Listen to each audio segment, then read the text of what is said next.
నిరుద్యోగుల బాకీ కార్డని నిన్నొకటి పోస్టర్ అవును. అయితే ఆవిష్కరించిండ్రు. హ్మ్.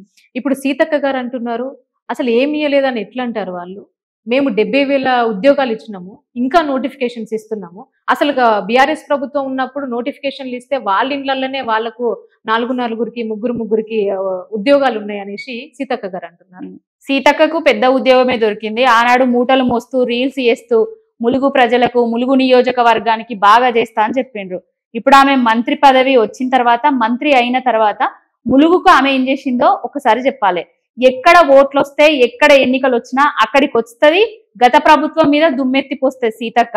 ఇప్పటికీ ఆమె నియోజకవర్గానికి, సొంత నియోజకవర్గానికి తండావాసులకు గాని ఆమె రోడ్లు వేపించిందా, బడి కట్టించిందా, గుడి కట్టించిందా ఒకసారి చెప్పమని చెప్పండి.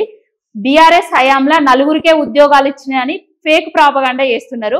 నలుగురికి కాదు, బీఆర్ఎస్ 4 కోట్ల ప్రజానికాన్ని గుండెల్లో పెట్టుకున్నాడు బాపు కేసీఆర్ గారు. ప్రతి ఒక్క వర్గాన్ని సంబరపెట్టిండు సంక్షేమ పథకాలతో.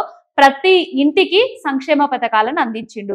వీళ్ళు వచ్చిన తర్వాత తెలంగాణ ప్రజలను నిండా ముంచుతూ నిరుద్యోగులకు సంవత్సరానికి 2 లక్షల ఉద్యోగాలు అని చెప్పి 10,000 15,000 ఉద్యోగాలు ఇచ్చి, ఇప్పుడు ఆనాడు బాపు కేసీఆర్ గారు బీఆర్ఎస్ పార్టీ ఇచ్చిన ఉద్యోగాలను వీళ్ళు ఇచ్చినామని చెప్పుకుంటున్నారు. మేమిచ్చిన ఉద్యోగాలకు నియామక పత్రాలు పంచుతున్నారు తప్ప వాళ్ళు ఇచ్చిన నోటిఫికేషన్లు ఏవో ఒకసారి చర్చకు రమ్మని చెప్పండి వాళ్ళనే.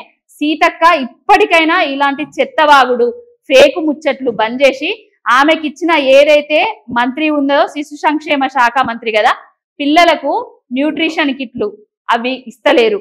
పిల్లలు ఎంతో ఇబ్బంది పడుతున్నారు. వాటి గురించి ఒకసారి మాట్లాడాలి. సీతక్క బాగా మాట్లాడుతుంది కదా.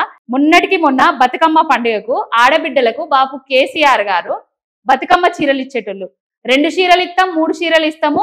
ఆనాడు మషంత పేగులు ఇచ్చిండ్రు, పిట్టల గొట్టేటి ఇచ్చిండ్రు అని చెప్పిండ్రు.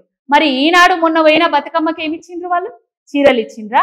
వాళ్ళకు చీరలు వస్తున్నాయి, వాళ్ళకు నగలు వస్తున్నాయి, వాళ్ళకు డబ్బు వస్తుంది తప్ప వాళ్ళను నమ్మి ఓట్లేసిన ప్రజలను నిండా ముంచిర్రు, రోడ్డు మీద నిలబెడుతున్నారు.